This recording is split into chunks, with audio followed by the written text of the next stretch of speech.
చేసుకున్నట్టుగా అట్లా బ్రాండింగ్ చేసుకోవడానికి కోట్ల రూపాయలు వెచ్చించి చేస్తున్నాడట. ఎవరైతే మీడియా మిత్రులు కూడా అదే ఆరోపణ కూడా ఏది ఏ థంబ్నెయిల్స్ మా మీద ఇష్టానుసారంగా పెడుతున్నారని చెప్పి గగ్గోలు పెట్టి బాధపడుతున్నారో వాళ్ళు పెట్టించే థంబ్నెయిల్స్లో వాళ్ళు చేసే ప్రాపగండాలో మీరు బలి కావద్దు.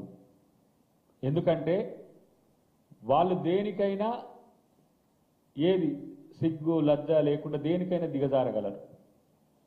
మిమ్మల్నే వినియోగించుకుంటారు, మీతోనే అబద్ధాలు ప్రచారం చేస్తారు, మిమ్మల్నే మీ మీదనే దాడులు కూడా చేస్తారు.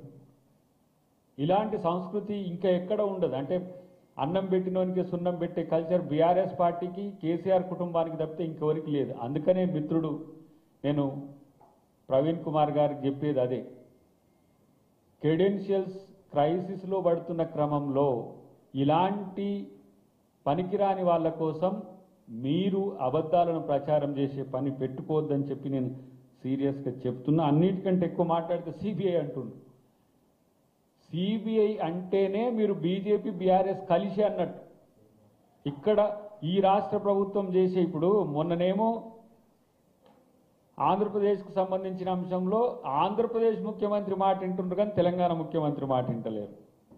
ఇదే సిబిఐ గతంలో ఎన్నో విమర్శలు చేసిన వాళ్ళు ఇక్కడ సిట్టుకు ముందుకు రావేంటే రాడు కానీ సిబిఐతో తెలుసుకుందాం, కాళేశ్వరం అంటే సిబిఐ అంటే మాకు బీజేపీది కాబట్టి మా వాళ్ళదే అని చెప్పి ఒక ధీమా తప్పితే దీంట్లో మనకేం కనబడట్లేదు.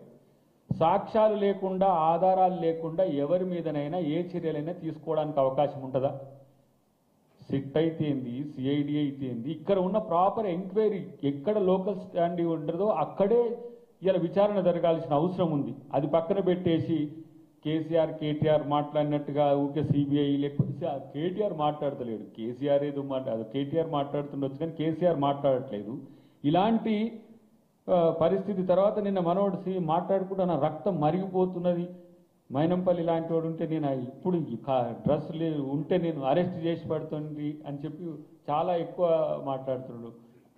నీ పక్కన ఉన్న ఆయన నీకు ప్రొవోక్ చేస్తున్న ఆయన కేటీఆర్ మాటలు చూసి రక్తం మరుగుతలేదా? ఏం భాష మాట్లాడుతున్నాడు, ఎట్లాంటి దిగజారుడు రాజకీయాలు చేస్తున్నాడు. నీ రక్తం ఎప్పుడో గులాబీమయం అయిపోయింది ఎర్ర రంగు నుంచి మిత్రమా. ఇంకా గులాముగా మారకు. ఎందుకంటే సామాజిక ఉద్యమకారులు మిమ్మల్ని గౌరవించి గతంలో మిమ్మల్ని ఒక పొజిషన్లో చూసిన పరిస్థితి నుంచి ఇంత దిగజారిపోతుంటే పిటి అనిపిస్తుంది తప్పితే కోపం కంటే ఎక్కువ కూడా పిటి అనిపిస్తుంది నిన్ను చూస్తే. ఇలా మాలాంటి వాళ్ళు వచ్చి కూడా మీ గురించి ప్రెస్ మీట్ పెట్టాలంటే కూడా ఎవడో చెప్పిన మాటలకు మీరు చిలక పలుకులు వరుకుతుంటే అది మాకుగా ఇబ్బందికరంగా ఉంది, మీకెందుకు ఉండలేదు నాకు అర్థం కాదు. అంటే రాజకీయాల కోసం ఎన్ని అబద్ధాలు ఆడడానికైనా ఎంత ప్రాపగండా ఏజెంట్గా ఉండడానికైనా సిద్ధపడడం అనేది రాజకీయ దిగజారుడుతనానికి అది నిదర్శనం అనే విషయాన్ని తెలుసుకుంటే మంచిది. అన్నిటికంటే నేనంటున్నా ఇలా ఇక్కడ ఈ ప్రభుత్వంలో జరుగుతున్న అవినీతి అక్రమాల మీద అని చెప్పి ఓ పెద్ద ఎత్తున పడుతూ ఇక్కడ అసలు లా అండ్ ఆర్డర్ ఉందా, అసలు ఏం జరుగుతుందని చెప్పి ఆవేదన పడుతున్నావు కదా. ఇలా దిశ సంబంధించిన చర్చ మీరు చూడండి. దిశకు సంబంధించి దేశం కాదు ప్రపంచం మొత్తం జరిగింది, అది బీఆర్ఎస్ హయాంలోనే. పాత నగరంలో కర్ఫ్యూలు పెట్టే పరిస్థితి మళ్ళీ మీరు వచ్చినాకనే వచ్చింది. నడి రోడ్డు మీద ఇది అడ్వకేట్ దంపతులను మంథనిలో ఏ విధంగా చేసిండ్రో అట్లా చెప్పుకోవద్దు, వందలు ఉన్నాయి. అసలు లా అండ్ ఆర్డర్ కాదు, రాజరికాన్ని దాటి నియంతృత్వాన్ని దాటి ఫాసిజం వైపు పోతున్న క్రమంలో కదా ప్రజలు కింద కూర్చోబెట్టింది ఇలా కేసీఆర్ని. నాకు అసలు ఇన్ని మాట్లాడుతున్నా నాకు అసలు డౌట్ ఏంటంటే మొన్న ఈడనే మాట్లాడిన నేను ఒకటి ఏంటిది, పాపం కేసీఆర్ ముసలోడైంది హాస్పిటల్లో పడ్డాడు, ఉంటాడో పోతాడో అని అందరు అనుకుంటుంటే వీళ్ళకేంది ఇంత బరి తెగించి కొట్లాడుతున్నారు అన్నదాన్ని ట్రోల్ చేసిండ్రు. దయాకర్ ఇట్లా మాట్లాడుతుండట. కనీసం మీ కేసీఆర్ మీద కన్సోల్ అన్న ఉన్నదిరా బాబు. మీరు చేసే శకలు చూస్తుంటే కన్సోల్ పక్కన పెట్టి మీలాంటి దరిద్రులు ఎందుకు రాజకీయంగా ఉన్నారు అనిపిస్తుంది నాకు ఇప్పుడు ఈ కేటీఆర్ వ్యవహార శైలి చూస్తుంటే. చెడిపోయిండు, నువ్వు చెడిపోవడం కాక వీళ్ళని కూడా చెడగొడతావా? హరీష్ రావు ఏదో కొంత మెయింటైన్ చేస్తున్నట్టుంది డెకోరం, కానీ కేటీఆర్ అంటగాగుతున్న ఎవరైనా సరే మిమ్మల్ని ఇంకా పాతాళంలోకి దిగదారుస్తాడనే విషయాన్ని గుర్తుపెట్టుకోండి. అక్కడ ఆత్మగౌరవము, పౌరుషము, ఆత్మాభిమానము ఇట్లాంటి పదాలకు అర్థం ఉండదు.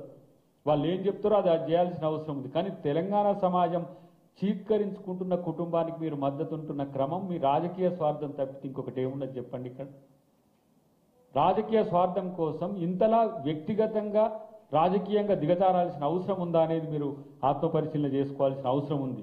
కాబట్టి ఇక మాట్లాడదాం, మనం ఇష్టం వచ్చినట్టు మాట్లాడదాం, నోటికి వచ్చినట్టు మాట్లాడదాం, ఏముందిలే ఏదో మాట్లాడితే మనల్ని అనేటోళ్ళు ఎవరని అంటే చిక్కుల్లో పడతారు. జాగ్రత్త.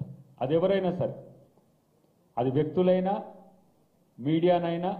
నేను కొంతమంది మీడియా మిత్రుల యొక్క థంబ్నెయిల్సే కాదు వాళ్ళ వ్యూస్ కూడా మేము అబ్జర్వ్ చేస్తున్నాం. ఇవాళ అంతలా ఏమంటాము దిగజారడానికి అంత పొటెన్షియల్ ఏముందని